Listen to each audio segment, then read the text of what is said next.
In this video, we're going to discuss the Softmax function. So we'll discuss the Softmax function in 1D, and we'll also discuss it in 2D, and hopefully this will help you get an intuition of how it generalizes to multiple dimensions. So just like logistic regression, we'll have integer classes, but instead of just two classes, we could have multiple classes. And in this case, we have 4. We'll also have feature vectors or tensors, and each sample will correspond to a different row in the matrix or tensor, X. So just like logistic regression, the Softmax function will use lines to classify the data. In this example, we have 3 classes and a one-dimensional feature vector X. Y0 will be denoted by the blue points, y equals 1 will be denoted by the red points, and y equals 2 will be denoted by the green points. Now it's pretty evident from looking at this plot that anything in this region will be classified as blue, anything in this region will be classified as red, and everything in this region will be classified as green. So let's see how we can use a line to classify these different samples. So here are the 3 different lines, and for every class we have a different line with its own associated parameter, W0, W1, W2, and its associated bias term. So let's just look at the outputs of these lines and what happens when we plug in different values for X. So if we plug a value of X in this region, it turns out the output of the line Z0 will be greater than all the other lines. Similarly, if we plug a value of X in this region, the value for the line Z1 will produce a larger output than all the other lines.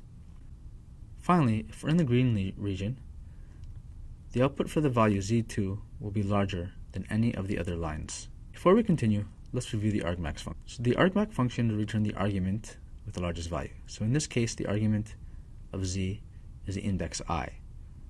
So the largest element in Z is 100, and the corresponding index is 0. So the argmax function will return as 0.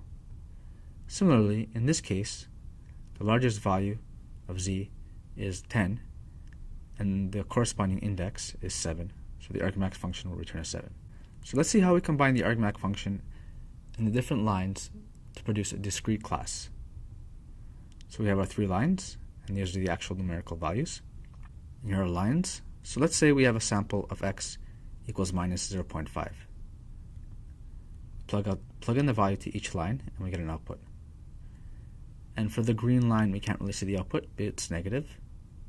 So we store those outputs in the following table with the index I, and we apply the argmax function to the table, and it turns out the argument corresponds to the actual class. In this case, y hat equals 0.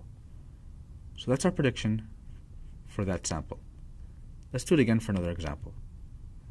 So let's say we have a sample of approximately 0.5. Plug the values in for the different lines, and we store it in the following table. Then we call the argmax function, and this returns the index for the line with the largest value. In this case, it's 1, and our prediction value is 1, so we classify that sample as class 1. We have this example where X equals 1.5. We plug the values into our different lines, and we get the following values. And we call the argmax function that the value of 2.6 is largest. So the argmax function returns the associated index, in this case 2. So that sample will be predicted as y equals 2. And that's it. So now let's go over Softmax in general. So we're going to use a MIS dataset. We'd like to classify handwritten digits, and the classes range from y equals 0 to y equals 9. So what we do is we concatenate the image to a vector as follows. It turns out the image intensity values can be represented by actual numbers. And this is a vector of dimension 784. So we can represent these as vectors. Of course, in this example, it's a 2D case, not a 784 dimensions. But this is helpful to visualize what's going on. So in multiple dimensions, it's helpful to think of the Softmax parameters as vectors. And the actual values are shown in the table, and the actual vectors representing these parameters are shown on the right. So in logistic regression, we used a line analogy. So for this example, the blue class, or W1, would have some kind of separating plane over here, and anything on this set line will be classified as blue. But it's kind of difficult to use this analogy because, as you can see, it doesn't really seem to work out over here. So it's helpful to think of the softmax function as finding the closest point to the parameter vector. So anything in this quadrant will be classified as blue because it's closer to the vector w1, and anything in this quadrant will be classified as red because it's closer to the vector w0. So let's do an example to clarify that. So we have some sample, and we can see intuitively that it's much closer to w0 than compared to w1 and w2. So we perform the dot product, and we get 3 different values. And it's pretty evident that the output is closest to class 0, so we call the argmax function and we return 0. For this example, it's pretty evident that our sample is closer to w1 compared to w0 and w2 respectively. So when we perform our equation, it's pretty evident that this vector belongs to class 1. It's much closer to the parameter vector w1. So in general, we perform this using matrix multiplication, as we discussed in the previous section.